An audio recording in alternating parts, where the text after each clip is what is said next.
তোমাকে একটা কথা বলবো, কষ্ট হবে কিন্তু বলার দরকার আছে। তোমার মনের কাছে তুমি ভালো, কিন্তু বাস্তবতা হলো তুমি ভালো না। তুমি শুধু ব্যবহার হচ্ছ। বিশ্বাস হয় না? চলো ভালোভাবে বুঝি। প্রথমে আসে মানসিক আঘাত। তুমি ভাবো তুমি সাহায্য করছো, আসলে তুমি মানুষকে শেখাচ্ছ কিভাবে তোমাকে ব্যবহার করতে হয়। তুমি সবসময় অ্যাভেলেবল, সবসময় প্রস্তুত, সবসময় দায়িত্ববান, আর তাই তোমাকে কেউ স্পেশাল ভাবে না। একটা গাধা ছিল, ওর শক্তি যে সবার থেকে বেশি ছিল এমনটা না, কিন্তু ওর সহ্য ক্ষমতা ও ধৈর্য শক্তি অনেক বেশি ছিল। যেদিন ও প্রথম বোঝা নিয়েছিল, ও প্রতিবাদ করেনি।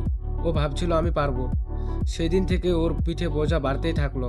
কারণ মানুষ একটাই জিনিস বুঝে, তুমি যত সহ্য করবে তারা তত চাপাবে। একদিন ও পড়ে গেল রাস্তার মাঝে। আঘাত পাওয়ার কারণে শ্বাস নিতে কষ্ট হচ্ছিল।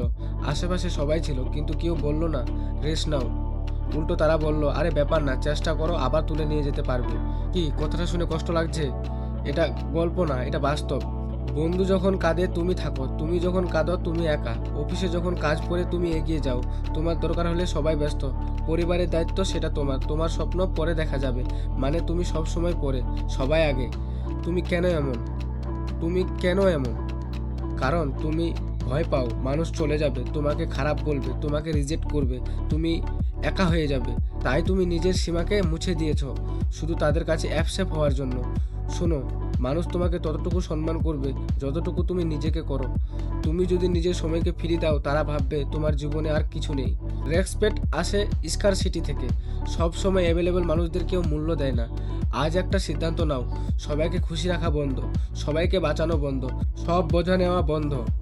তুমি কারো থেরাপিস্ট না, তুমি কারো এটিএম না, তুমি কারো ইমার্জেন্সি সার্ভিস না, তুমি মানুষ।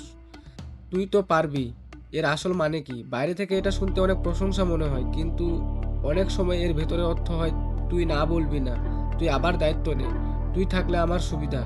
মানে এটা বিশ্বাস না, এটা অভ্যাস। কারণ তারা জানে তুমি শেষ পর্যন্ত হ্যাঁ বলবেই। কিন্তু এবার পারবো না, এটা এত গুরুত্বপূর্ণ কেন? কারণ এটা শুধু বাক্য না, এটা তোমার প্রথম বাউন্ডারি। তুমি যখন প্রথমবার না বলবে, তোমার ভেতরে কাঁপুনি আসবে, নিজেকে অপরাধবোধ মনে হবে, মনে হবে তুমি খারাপ মানুষ হয়ে গেছো।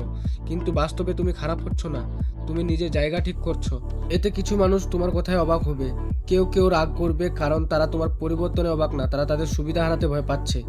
তারা অভ্যস্ত ছিল যে তুমি সময় দিবে, সাহায্যের হাত বাড়াবে, যে তুমি সব সময় কাজটাকে নেবে, যে তুমি সব সময় স্যাক্রিফাইস করবে। কিন্তু হঠাৎ তুমি বলবে না, তাদের মাথায় ধাক্কা লাগে, কারণ সমীকরণ বদলে গেছে।